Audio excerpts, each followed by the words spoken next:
Bueno, vamos a comenzar la segunda parte de la clase 2. En esta clase vamos a ver los factores del desarrollo mental, o sea, los factores que van a intervenir en esa construcción de la inteligencia como una variedad de estructura que va de lo simple a lo más complejo. Y también vamos a ver las invariantes funcionales, que son la adaptación y la organización. La adaptación, tanto con la asimilación, con la acomodación. La organización la vamos a dejar para la tercera clase. Bueno, vamos a ver los factores del desarrollo mental. Piaget va a considerar 4 factores generales asignados a la evolución mental. El crecimiento orgánico es el primero. Especialmente entra acá la maduración del sistema nervioso y del sistema endocrino. Va a haber, por ejemplo, ciertas condiciones orgánicas de la percepción que no van a estar maduras totalmente hasta la adolescencia.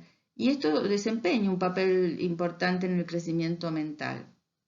Piaget dice que hasta lo que él conoce, la maduración consiste sobre todo en abrir posibilidades y constituye una condición necesaria de la aparición de ciertas conductas intelectuales, pero no es una condición suficiente, ya que abre posibilidades, pero necesita el ejercicio de este órgano o el ejercicio funcional para que aparezcan.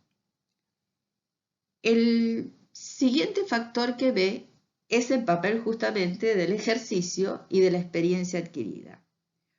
O sea, acá es un factor complejo que es necesario, pero que no es suficiente. อีque la maduración.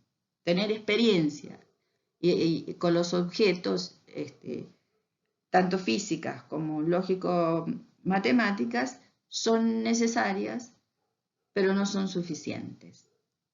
Por ejemplo, el niño puede tener experiencia con un objeto y va a sacar información de ese objeto, de sus propiedades, ¿no es cierto? Actuando con él, va a ver si es suave, el color que tiene, el peso.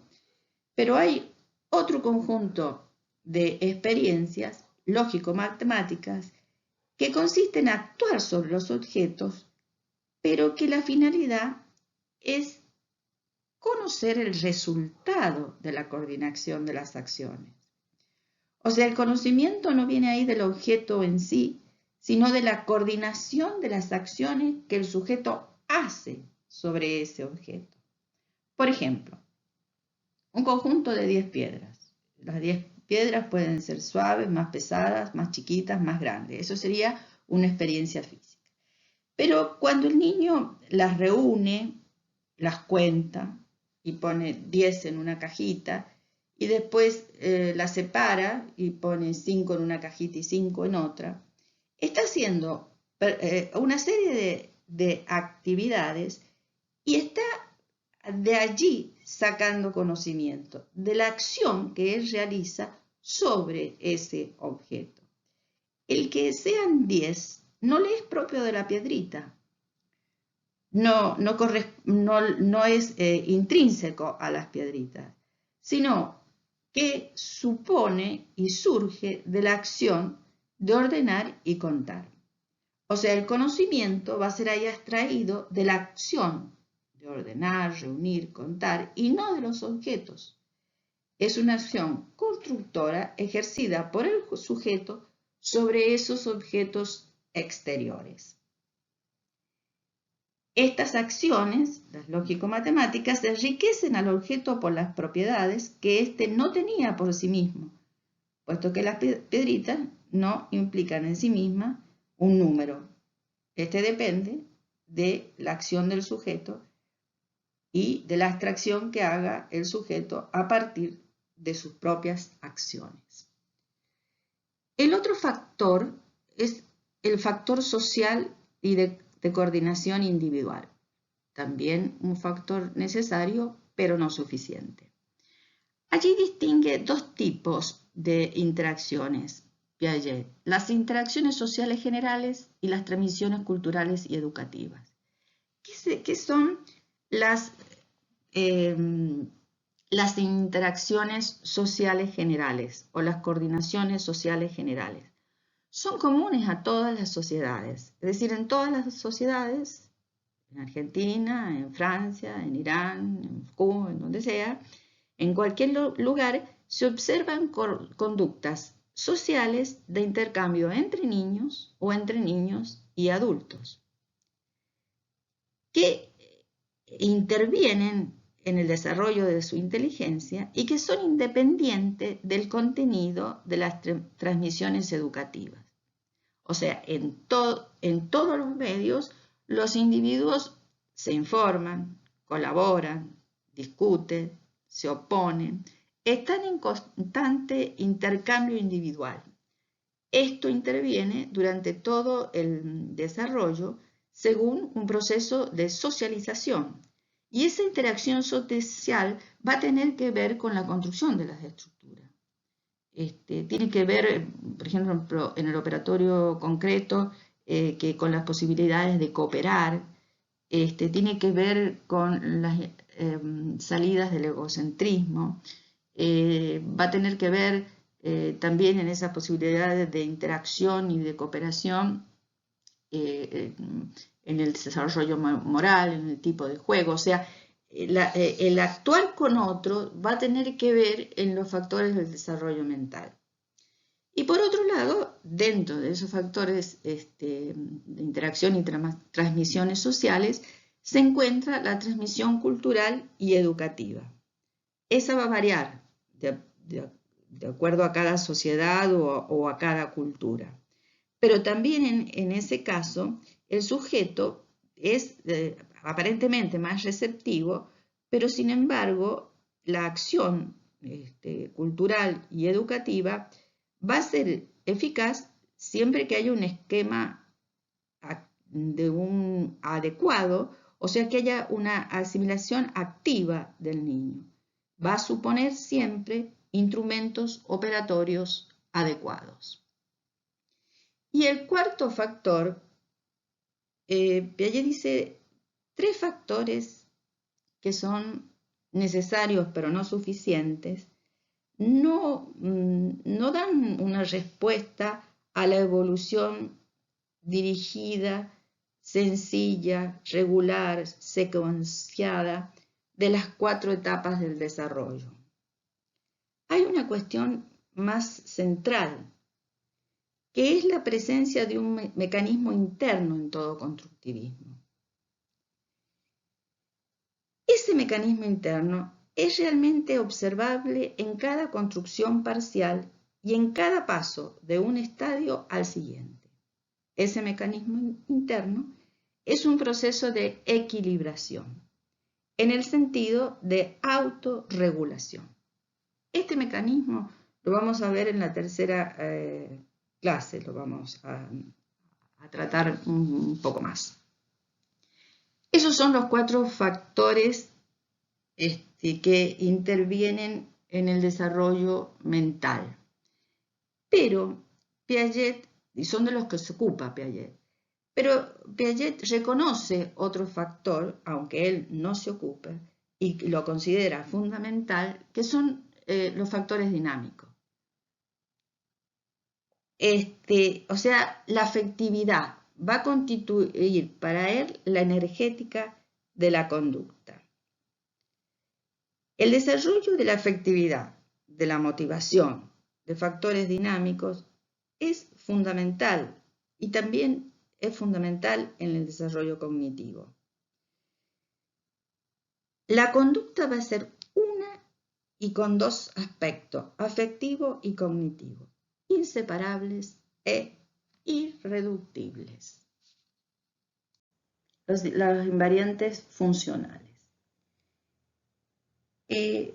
Habíamos dicho en la primera clase que Piaget era biólogo, pero que no le interesaba la biología en sí, sino para resolver sus preguntas epistemológicas, y la necesitaba como intermediario para comprender la continuidad entre el funcionamiento biológico y el funcionamiento cognitivo.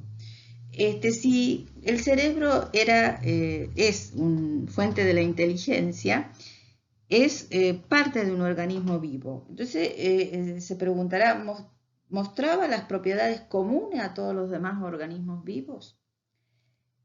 ¿Tiene semejanzas con el modo de funcionar de los organismos vivos? Va a observar que tanto los organismos vivos como la inteligencia tienen modos semejantes de funcionar. Es decir, el organismo vivo tiene una interdependencia con el medio ambiente en que vive. Hay una adaptación biológica.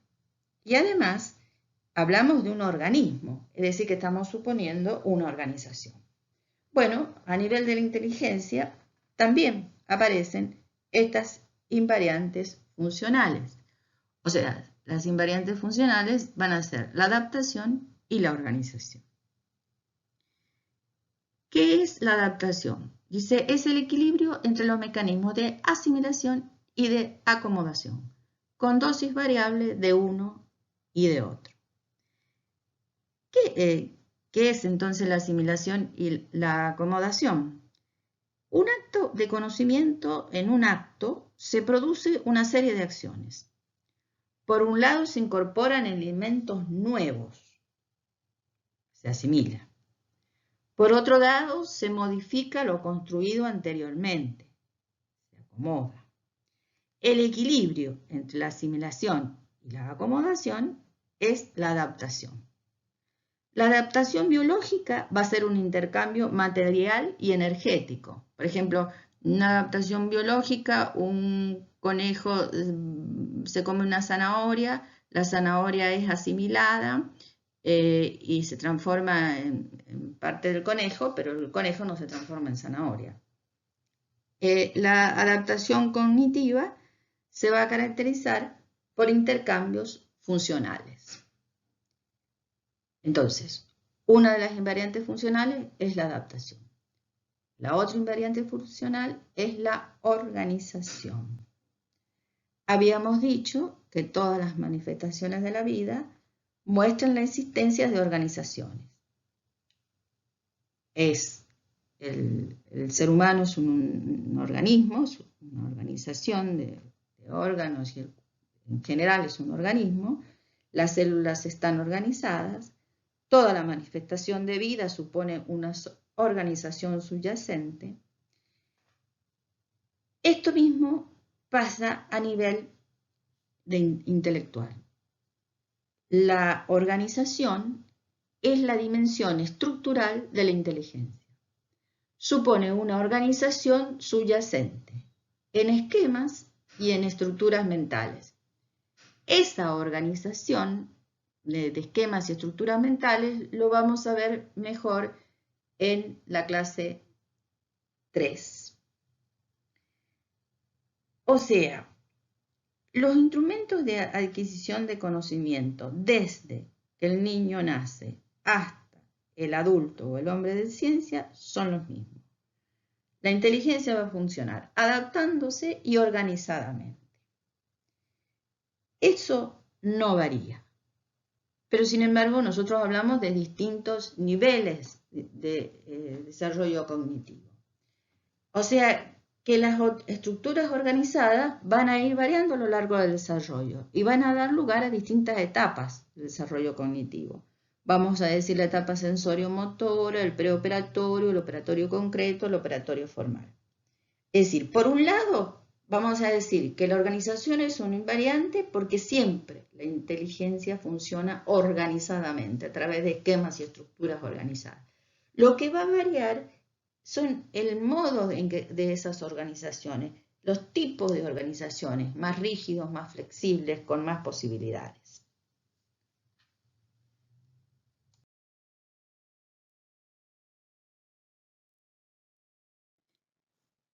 Asimilación. La asimilación a nivel orgánico, biológico, designa la incorporación de elementos extraños al organismo que son modificados en función de la estructura orgánica que los asimila.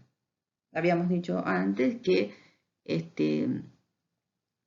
si un conejo come una zanahoria, no se convierte en zanahoria, sino que la zanahoria se convierte en conejo, digamos, se incorpora al conejo. A nivel psicológico pasa lo mismo. La asimilación de un objeto por el sujeto se va a producir cuando el objeto es incorporado y modificado por los esquemas de acción del sujeto. Es decir, un sujeto asimila cuando integra en un nuevo contenido lo integra a una estructura previa. Por ejemplo, un bebé que se lleva a la boca todo lo que le toma con su mano. Pero esos objetos no van a ser significados por las diferencias, sino solamente van a ser asimilados al esquema de succión y entonces todos esos objetos son chupables, pueden ser chupados. Es una forma entonces de incorporar la asimilación, de incorporar un objeto al esquema que el sujeto tenga. Si solo la asimilación estuviera implicada en el conocimiento y en el desarrollo de la inteligencia, no habría variaciones en la estructura del niño. Si solo existiera asimilación a esquemas, no habría conocimientos nuevos. ¿No es cierto? La asimilación es necesaria para asegurar la continuidad de una estructura, pero no va a haber desarrollo de conocimiento si además no hay acomodación. ¿Qué es la acomodación? Habíamos dicho que no hay asimilación sin acomodación. Bueno, la acomodación es un mecanismo opuesto, pero complementario a la asimilación. Designa la acción en sentido contrario, la acción del objeto sobre el sujeto. La acomodación es la modificación que el sujeto experimenta en sus esquemas, o sea, sus esquemas se modifican, sus estructuras, causadas por el objeto que se está conociendo. Por la asimilación de un objeto a un esquema se modifica el objeto. Por la acomodación es el esquema el que se modifica según el objeto. Estos dos procesos, la asimilación y la acomodación, o sea, la asimilación de las experiencias a los esquemas mentales del sujeto y la acomodación de los esquemas mentales a las nuevas experiencias, constituyen la base de los estados de equilibrios adaptativos que se van dando sucesivamente a lo largo de toda la evolución mental. Vamos a ver si puedo explicar en estas secuencias de 3 imágenes que vamos a ver una experiencia que yo generalmente hacía cuando trabajaba como profesora de psicología del aprendizaje del sujeto en la Facultad de Filosofía, pero lo hacía en concreto, los alumnos hacían este rompecabezas, digamos. Ahora vamos a tratar de ver si podemos explicarlo y se utiliza para ver justamente cómo funciona la inteligencia con estos procesos de asimilación y acomodación y qué pasa según los objetos con los que la inteligencia va estableciendo relación. A ver, vamos a suponer que lo que arma este niño en la mesa va a estar representando el esquema mental que el sujeto, que este niño, pongámosle Pedro, tiene en su cabeza para interactuar con el objeto que yo le iría presentando. En primer lugar, le presento estos dos objetos y le pido al niño que haga una figura geométrica simple. ¿No es cierto? El niño tiene en la mesa, en su cabeza, estos dos objetos y él gira un objeto y arma esta figura. O sea, ahora su esquema mental es un cuadrado. Le entrego esta figura, o sea, su esquema mental va a actuar con este objeto y rápidamente lo asimila, forma esta figura. Simplemente amplió el primer esquema. Lo amplió. Era un cuadrado, es un rectángulo, pero sigue teniendo las características de 4 lados, 4 vértices. Simplemente amplió su esquema. Le fue fácil asimilar este objeto que le di. Perfecto.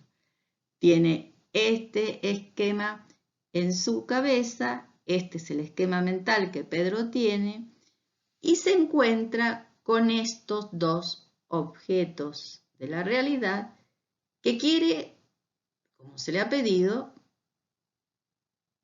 asimilar a su esquema para seguir formando una figura geométrica simple. Y entonces, bueno, hace alguna variación, pero arma este esquema. Fíjense que este y estos dos objetos han variado, ha hecho una rotación, los ha juntado así y vuelve a formar ahora un esquema.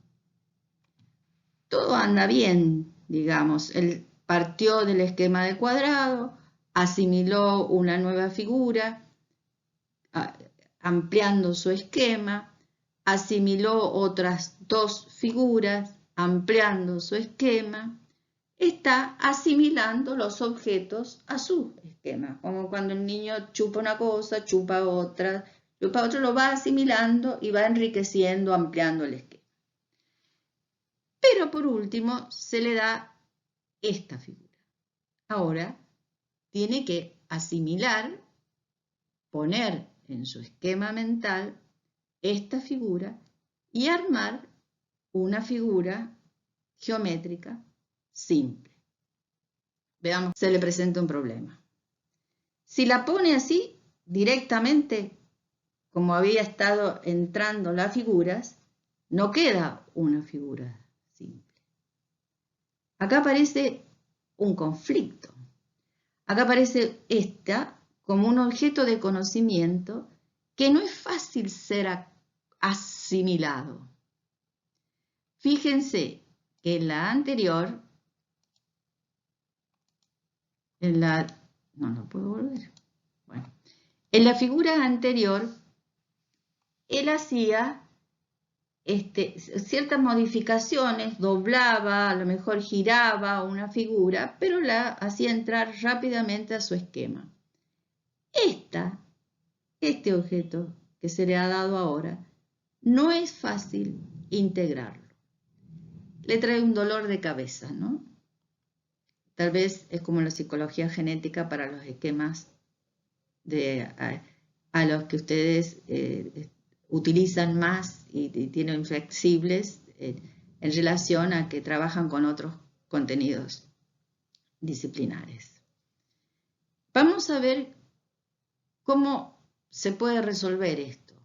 Cuando se trabaja en clase y los chicos tienen que resolver esto, empiezan a mostrar justamente la dificultad en integrar, en asimilar esta figura a este esquema.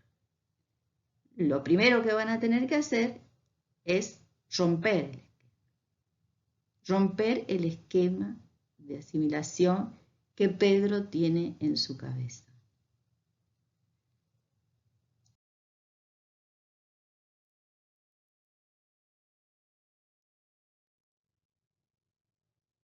que romper el esquema, acá está la solución rápidamente, tiene que romper el esquema, pero cuando están trabajando, los chicos quieren cortarle las puntitas a esta figura. Lo desarman, lo arman, les trae una serie de problemas y no es fácil integrarlo. ¿Qué tiene que hacer con su esquema primario? Desarmarlo.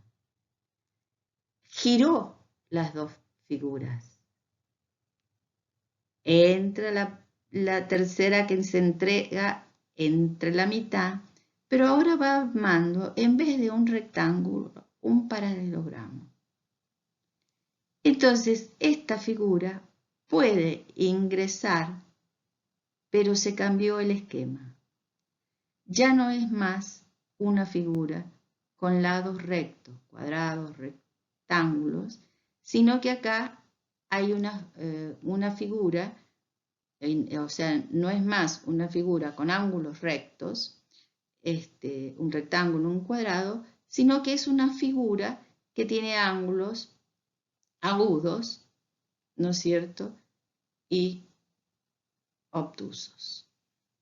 Es decir, cambió la figura en un paralelogramo.